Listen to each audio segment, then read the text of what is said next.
Assalamualaikum warahmatullahi wabarakatuh. Selamat siang teman-teman semuanya. Hari ini kita memasuki pertemuan kedua pada mata kuliah rencana pembelajaran anak usia dini. Pertama-tama saya ucapkan salam sejahtera buat teman-teman semuanya. Semoga pada kesempatan kali ini kalian diberikan kesehatan, keimanan, dan juga semangat untuk mengikuti pembelajaran yang akan kita langsungkan ke depannya nanti. Langsung saja di sini pada tema yang kedua kita membahas tentang hakikat perencanaan pembelajaran kelas PIAUD TF19.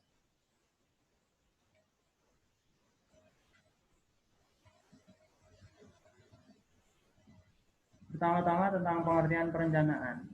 Dikutip dari pendapatnya Reiser, menyatakan bahwa perencanaan pembelajaran adalah apa yang akan dikerjakan guru dan siswa di dalam kelas dan di luar kelas. Jadi seperti itu pendapatnya Reiser tentang kegiatan yang akan berlangsung antara guru dan juga murid. Itulah yang disebut perencanaan, atau istilahnya rencananya nanti guru sama murid mau ngapain. Nah, itulah yang disebut perencanaan. Yang kedua, pendapatnya dari Nana Sujana mengemukakan bahwa perencanaan pembelajaran adalah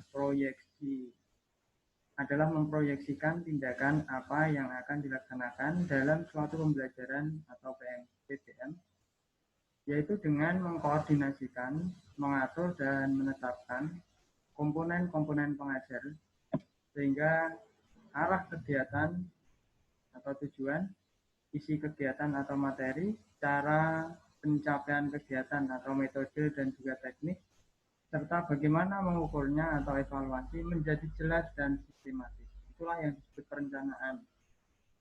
Pertama, yang meliputi mengatur dan menetapkan komponen-komponen pengajaran, terus kemudian tujuan, materi, metode, dan juga evaluasi harus disusun terlebih dahulu. Bagaimana nanti kita akan mengatur, menetapkan, terus tujuannya apa ketika kita mengadakan pembelajaran, materinya apa yang relevan dengan tujuan tersebut, metodenya apa kira-kira bisa menyampaikan pembelajaran tersebut, dan juga evaluasinya untuk mengukur anak tersebut seberapa jauh menangkap pembelajaran yang kita lakukan. Yang ketiga adalah pendapatnya R. Ibrahim, menyatakan secara garis besar perencanaan pengajaran mencakup kegiatan merumuskan tujuan apa yang akan dicapai oleh suatu kegiatan pengajaran, cara apa yang dipakai untuk menilai tujuan tersebut, materi bahan apa yang akan disampaikan, bagaimana cara menyampaikannya, serta alat atau media apa yang diperlukan. Seperti itu. Jadi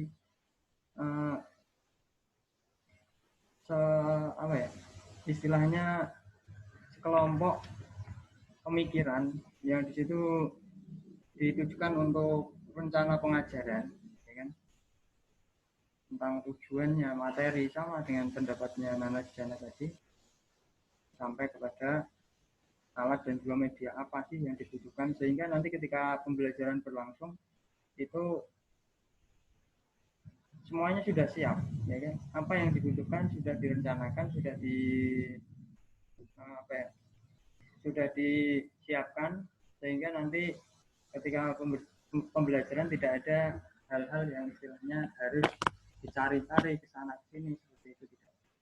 Semuanya sudah tersedia di situ, tujuannya sudah jelas, metodenya sudah pasti, dan juga nanti langkah evaluasinya pun sudah dapat ditentukan. Seperti itu, untuk mengukur kemampuan anak setelah mengikuti pembelajaran. Selanjutnya adalah unsur pada setiap perencanaan. Unsur pada setiap perencanaan itu adanya tujuan yang harus dicapai jelas.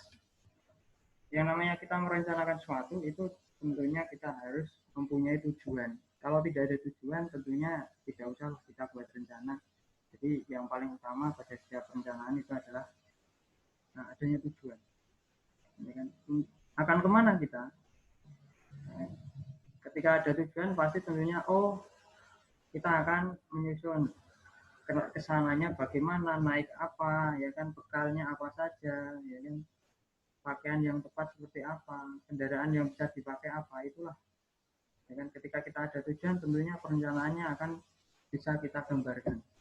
Yang kedua, adanya strategi untuk mencapai tujuan. Nah ini strategi atau metode tadi. Bagaimana sampai sana? Kita naik apa ya? Dalam pembelajaran juga sama. Metodenya apa ya? Yang bisa memberikan pemahaman kepada peserta didik seperti apa? Caranya bagaimana? Sumber daya yang dapat mendukung, ya kan? Tentang keberadaan guru, tentang keberadaan lingkungan dan sebagainya. Sumber daya yang mendukung tentang aktivitas untuk mencapai tujuan tadi.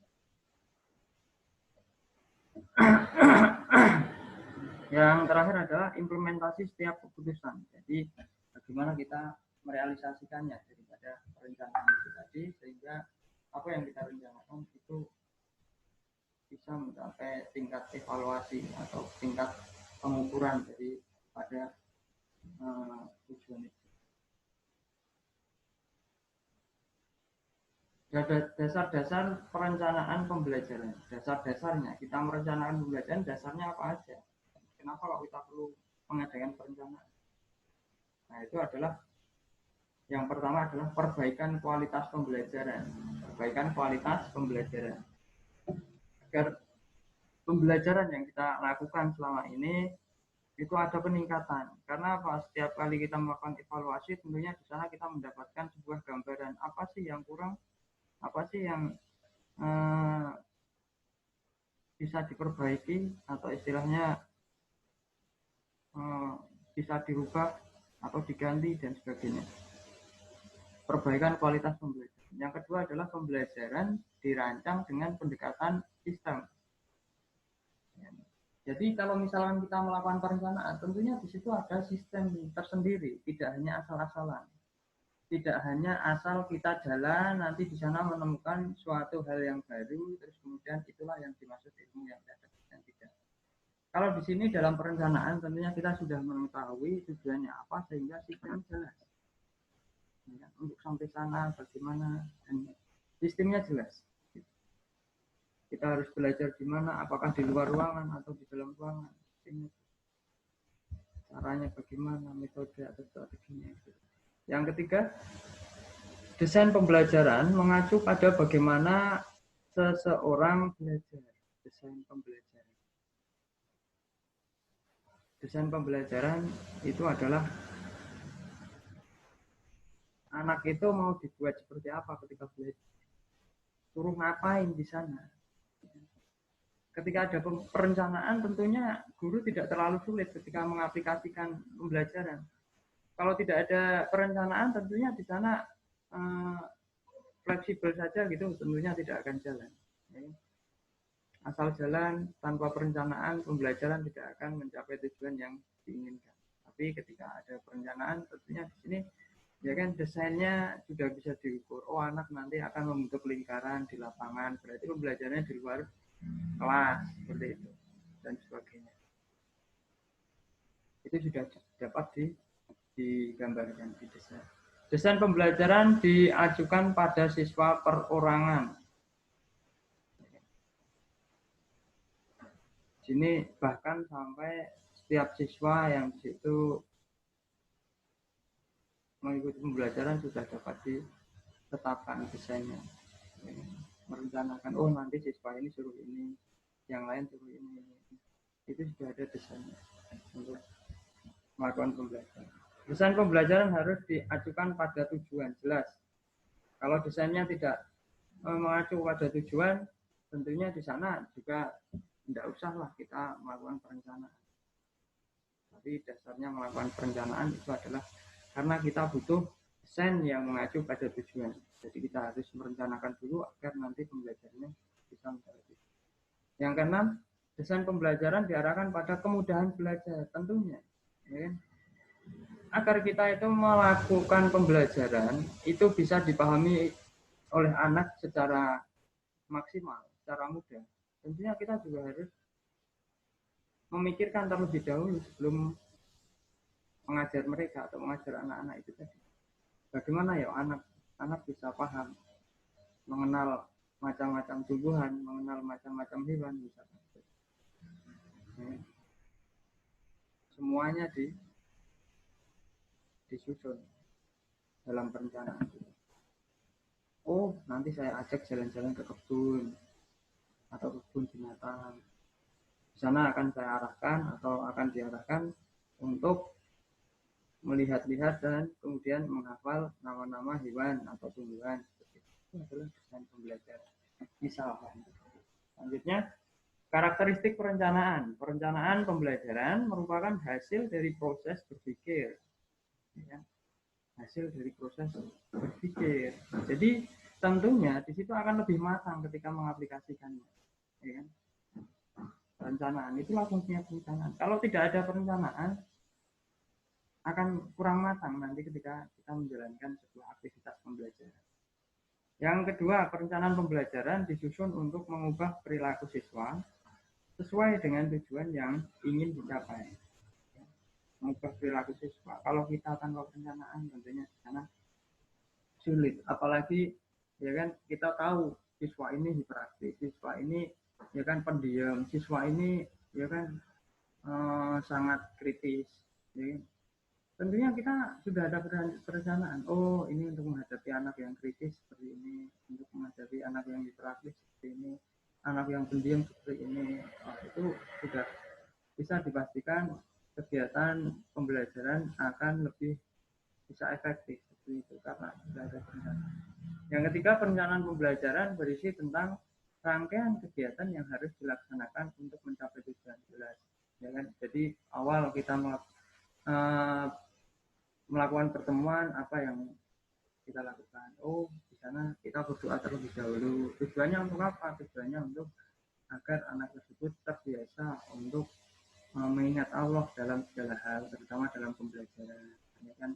Mengutamakan pembelajaran itu sebagai ranah ibadah dan sebagainya. Terus kemudian yang kedua, kita suruh ngapain? Oh, mengingat-ingat yang kemarin, ya kan, sudah kita ajarkan tentang apa? Mungkin nyanyian, ya kan, mungkin suatu gerak-gerak dan lagu dan sebagainya. Itu mungkin bisa diulang lagi untuk mengingat atau memasuki ranah pembelajaran yang akan dimulai atau akan diikuti oleh siswa tersebut. Yang ketiga, perencanaan pembelajaran berisi tentang rangkaian kegiatan yang harus dilaksanakan untuk mencapai tujuan. Perencanaan pembelajaran berisi tentang rangkaian kegiatan yang harus dilaksanakan untuk mencapai tujuan. Tentunya itu adalah karakteristik dari perencanaan.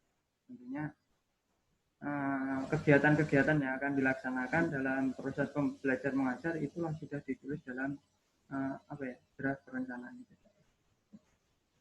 Selanjutnya, pentingnya perencanaan pembelajaran menurut Desimer. Di situ yang pertama itu adalah hakikat manusia yang memiliki kemampuan dan pilihan untuk berkreasi sesuai dengan pandangannya. Ya. Pentingnya perencanaan. Setiap orang bebas melakukan perencanaan karena mereka punya pandangan masing-masing, sudut pandang masing-masing. Merencanakan sebuah aktivitas, merencanakan sebuah tujuan hidup itu tentunya adalah sebuah hal yang yang bebas untuk setiap manusia tadi. Setiap manusia hidup dalam kelompok yang saling berhubungan satu dengan yang lainnya, sehingga selamanya membutuhkan koordinasi dalam melaksanakan kegiatan.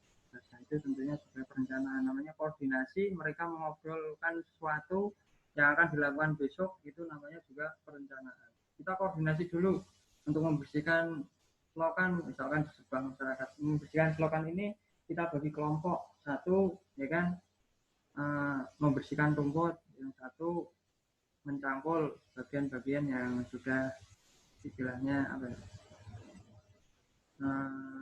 kurang lebar ataupun terlalu lebar, dan itu menggunakan cangkul dan sebagainya. Yang lain mungkin bisa membersihkan sampahnya, mengangkut kotoran-kotoran berupa potongan rumput dan sebagainya. Itu adalah koordinasi agar mencapai tujuan, yaitu membersihkan tempat sampah. Sama dengan sini.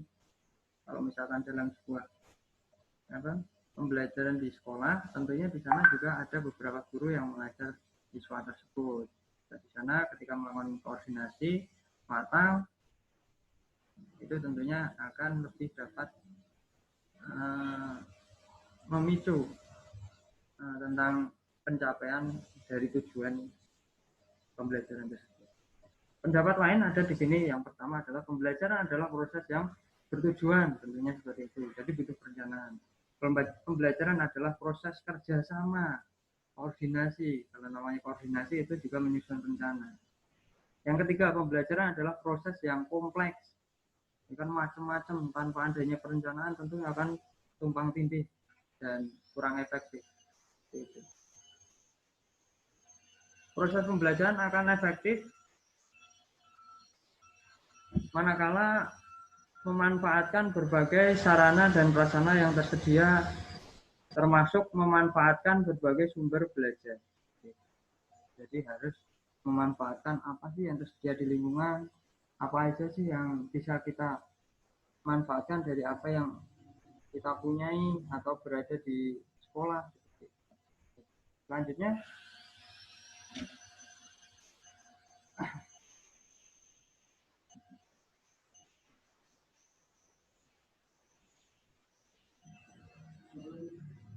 Padi, Padi, Padi lo, Padi,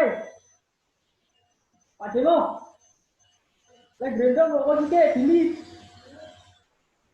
lagi gendong kok sih dili, lagi gendong dili tak rekam dili, emang mana tak Padi?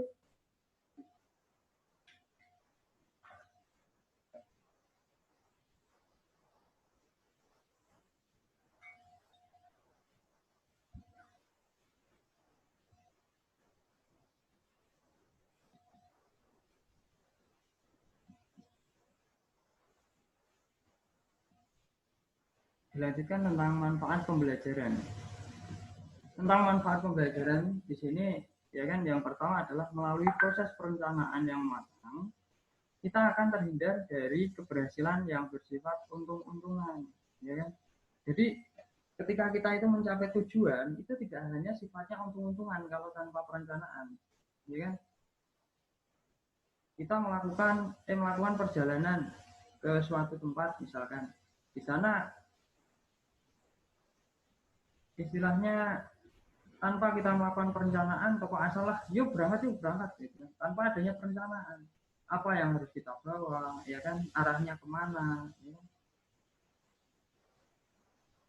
Berapa hari kita akan di perjalanan dan berapa apa dan bagaimana itu kalau tidak direncanakan tentunya akan untung-untungan aja, ya kan, hasilnya untung-untungan, ya kan, bisa sampai tujuan, bisa tidak, bisa selamat, bisa tidak, ya kan? Bisa sampai tujuan itu tepat waktu, bisa molor, atau bahkan tidak sampai. Tapi kalau adanya perencanaan, kita mencari tahu seberapa jauh sih perjalanan yang akan kita lakukan, ya kan, kira-kira medannya seperti apa aja alat yang kita butuhkan, dan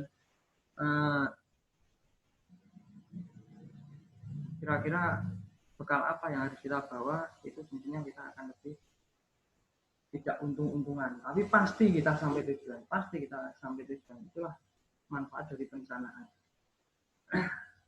Kalau tidak pasti tentunya akan tidak banyak lah yang bergeser daripada tujuan itu. Yang kedua, sebagai alat untuk memecah masalah, ya kan? Adanya perencanaan tentunya masalah akan lebih terkoordinasi dalam memecahkannya. Oh, ya kan, untuk membelah suatu batu itu diperlukan palu, terus kemudian diperlukan pahat, ya kan?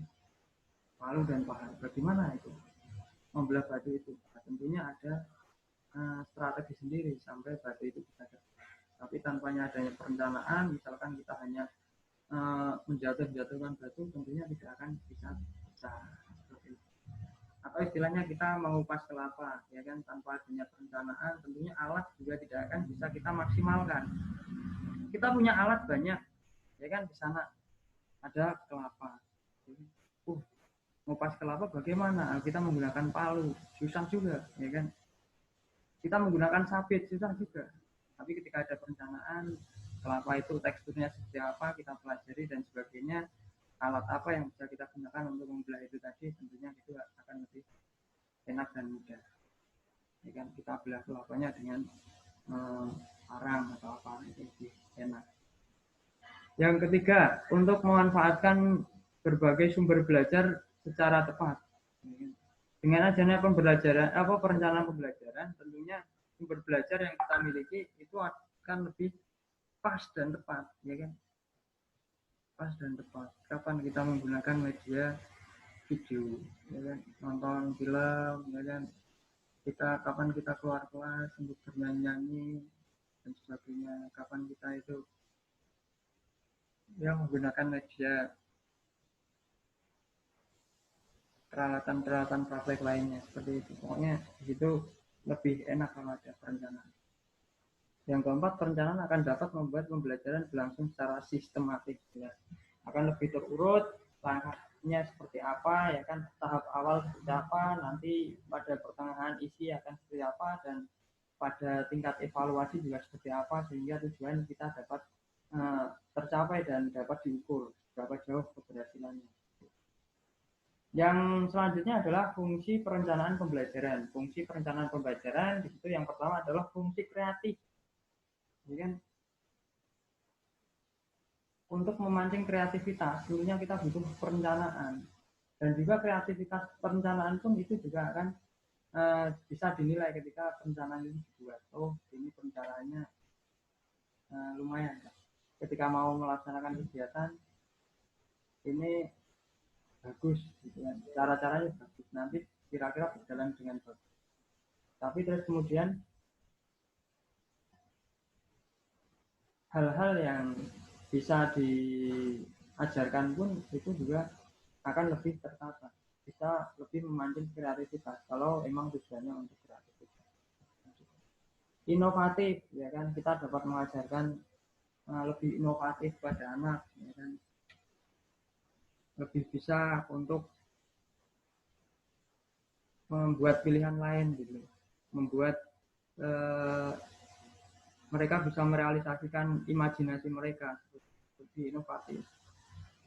Bagaimana caranya? Itu dengan perencanaan yang lebih fungsi selektif, ya kan, dapat selektif. Oh, kira-kira ketika kita mau menanak nasi itu, apakah kita harus istilahnya memetik padi dulu gitu kan? Apakah kita ketika mau mendapatkan nasi itu kita harus memetik padi dulu? Nah, tidak. Kita bisa mendapatkan berasnya itu dari warung atau kita bisa beli, ya, dan sebagainya. Itu lebih selektif, tidak buang-buang waktu dan sebagainya. Jadi hal-hal dalam pembelajaran sekiranya itu tidak dibutuhkan atau istilahnya tidak terlalu dibutuhkan dalam pembelajaran, itu nanti akan bisa diminimalisir. Fungsi komunikatif, ya kan? Bagaimana kita mengajar komunikatif, nanti anak-anak akan kita arahkan seperti apa dalam perencanaan, kita juga bisa merancang komunikatif dalam pembelajaran. Fungsi prediktif, prediksinya bagaimana dengan pembelajaran seperti ini, kira-kira nanti dapatkah anak itu memahami apa yang disampaikan oleh guru, apa yang diajarkan dalam pembelajaran hari ini. Prediktifnya udah ada prediksinya. Sama seperti orang merancang sebuah gambar bangunan, ya kan. Di sana prediksinya bahannya habis berapa, ya kan. Terus kemudian jadi berapa hari, butuh tukang berapa, itu juga bisa diprediksi. Akurasinya jelas lebih tepat, ya kan. Tidak istilahnya tidak molor waktunya, ya kan, tujuannya juga dapat dimaksimalkan, gitu kan, seperti itu, karena memang sudah jelas alat dan juga bahannya dan juga cara-caranya sudah ada di sana dalam perencanaan. Yang ketiga adalah fungsi pencapaian tujuan. Fungsi pencapaian tujuan, yang jelas perencanaan adalah salah satu fungsi pencapaian tujuan dan juga fungsi kontrol yang terakhir, untuk mengontrol sebuah kegiatan agar lebih terarah. Selanjutnya, kriteria penyusunan perencanaan pembelajaran. prediktif, ya kan, kita harus dapat memprediksi, ya kan, dengan perencanaan kita itu nanti apa ya, berapa persen kita akan mencapai tujuan, seperti itu, prediksinya. Oh, kita akan mencapai tujuan seperti ini, anak nanti akan bisa mengenal macam-macam nama hewan dan nama tumbuhan, seperti itu misalkan. Terus kemudian di sana dalam kegiatan tersebut, ya kan, anak juga bisa diukur, oh anak ini nanti akan paham ketika mereka sudah melewati tahap ini, tahap menyanyi misalnya, anak sudah mulai mengenal tahap memegang benda-benda yang dihafal, dan itu yang kebalik, mohon maaf. Di sini yang pertama adalah signifikan. Kriteria penyusunan itu adalah jelas akan membawa dampak yang signifikan. Terus kemudian yang kedua, relevan, tepat tidak, tentang metode, strategi, ya kan, dan juga tempat, lingkungan, tepat ya untuk melakukan pembelajaran ini, relevan. Pastian, tentunya dengan penyusunan perencanaan kita lebih punya kepastian ketika melakukan pembelajaran, tidak asal-asalan atau tidak asal untung gitu kan. Yang keempat, adaptabilitas, ya kan, kira-kira bagaimana adaptasinya anak-anak nanti ketika melakukan pembelajaran seperti ini, adaptasinya sudah bisa diukur apa belum. Anak-anak diajak ke lapangan untuk mempelajari hal-hal seperti ini, ya kan, macam-macam hewan yang ada di lapangan misalnya, ya, semua adaptasinya bagaimana, tepat belum untuk mengajarkan hal-hal itu. Oh tepat, kalau kita mengajarkan hewan-hewan yang ada di lapangan tapi hanya di dalam kelas itu juga sama. Tapi kalau kita ajak ke lapangan sekalian, tentunya di sana lebih bisa adaptasi, bisa mengenal tentang benar-benarnya hal yang ada di lapangan itu, ya seperti ini. Yang kelima, kesederhanaan, ya, sederhanaan, tidak ribet, ya kan, tidak terlalu banyak hal-hal yang tidak dibutuhkan dipakai di situ, tapi ini bisa disederhanakan dengan perencanaan prediktif. Tentunya tadi sudah disampaikan, prediktif kita dapat mengukur pembelajaran ini dapat membawa anak ke arah mana, itu dapat diketahui.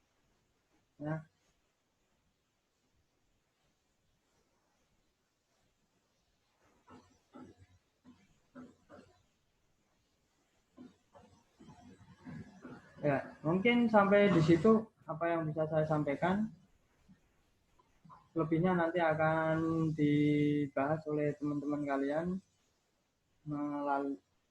melalui presentasi makalah, ya kan? Dari saya cukupkan sekian. Kalau ada banyak kekurangan saya mohon maaf ya. Assalamualaikum warahmatullahi wabarakatuh.